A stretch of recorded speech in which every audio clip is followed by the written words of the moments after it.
Hello, my friends at Arbor Hill. I'm here to read you one of my favorite stories. It's called Wangari's Trees of Peace, and it's a true story, written by Jeanette Winter.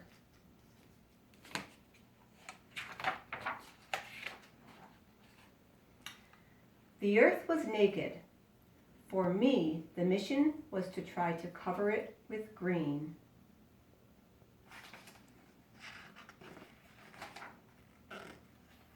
Wangari lives under an umbrella of green trees in the shadow of Mount Kenya in Africa. She watches the birds in the forest where she and her mother go to gather firewood for cooking.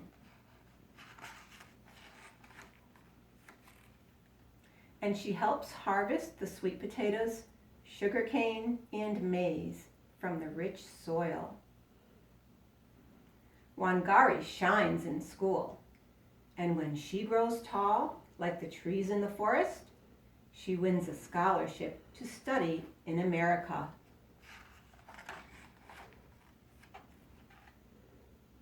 Six years later, her studies are over, and Wangari returns to her Kenya home and sees a change. What has happened, she wondered. Where are the trees? Wangari sees women bent from hauling firewood miles and miles from home.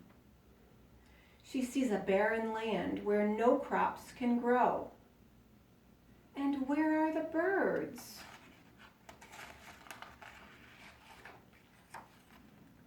Thousands of trees have been cut down to make room for buildings, but no one planted new trees to take their place. Will all of Kenya become a desert, she wonders, as her tears fall. Wangari thinks about the barren land. I can begin to replace some of these lost trees here in my own backyard, one tree at a time. She starts by planting 9 seedlings. Watching the seedlings take root gives Wangari the idea to plant more, to start a farm for baby trees, a nursery. In an open space, she plants row after row of the tiny trees. Next, Wangari convinces the village women that planting trees is a good thing. She gives each one a seedling. Our lives will be better when we have trees again. You'll see. We are planting the seeds of hope. The women spread out over their village, planting tiny trees in long rows, like a green belt stretching over the land. The government men laugh. Women can't do this, they say. It takes trained foresters to plant trees. The women ignore the laughter and keep planting.